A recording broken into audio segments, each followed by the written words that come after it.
The detention camps of the Islamic State group aren't just a stain on Syria. They're a black mark on the conscience of the world. In this desert of good and evil, there are the guilty and the innocent. Few countries have bothered to sift and separate what IS left behind. Nada Fadula is being punished for the sins of her father. Along with her grandmother, he brought the family here in 2015.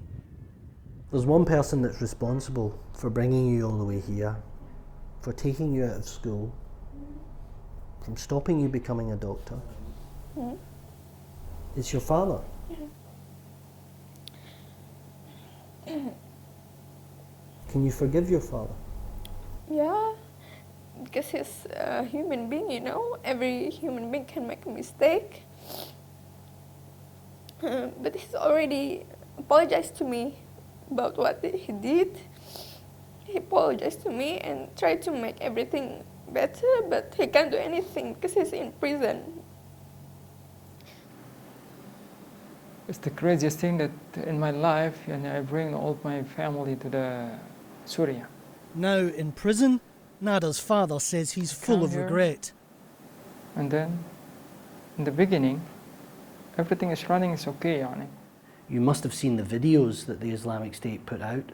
They were videos not just of a paradise and a great place to live if you're a Muslim, but there were videos of beheadings, of murder, of enslavement, of terrible cruelty. You would have known when you left Indonesia that this was no ordinary country you were moving to. Yeah, we know that, but everybody made a mistake, right? Maybe you made a mistake in your life. You made a mistake in your life, and everybody made a mistake in their lives. And this is my biggest mistake in my life. Syria was never a safe place to lock up dangerous men. Amid these hardcore IS supporters, children are packed in prison uniforms too big for them.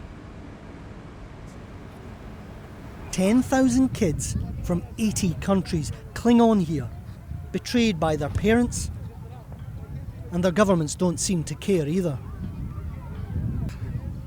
It's the orphans who've truly been abandoned by humanity.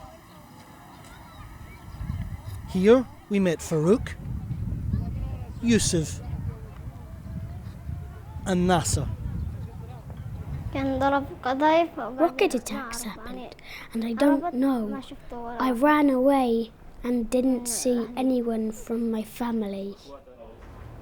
The aircraft bombed, and then everyone went missing. Then I found Farouk. What happened to your brothers and sisters and to your mum and dad? They were killed. Yusuf, when you leave here, when you leave Al Hol, where do you want to go? What do you want to do? Where can I go? I would stay here. These children are blameless, yet there are no plans to return them to Indonesia. And what do you say to people in Indonesia? You want to go home? Yeah, because I'm really tired in here. So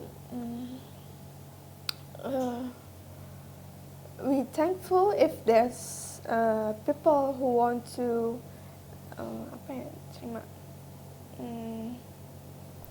forgive you? Yeah, and for receiving us back, we thank for it, and we just hope we can get out from here and come back to our country.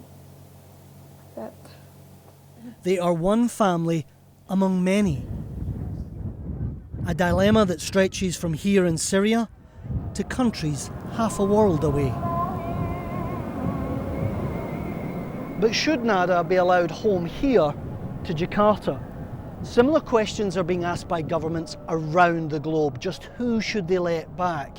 Here, they're considering it carefully and cautiously. Our next report is from Indonesia, where some IS supporters have already been let back, but with catastrophic consequences.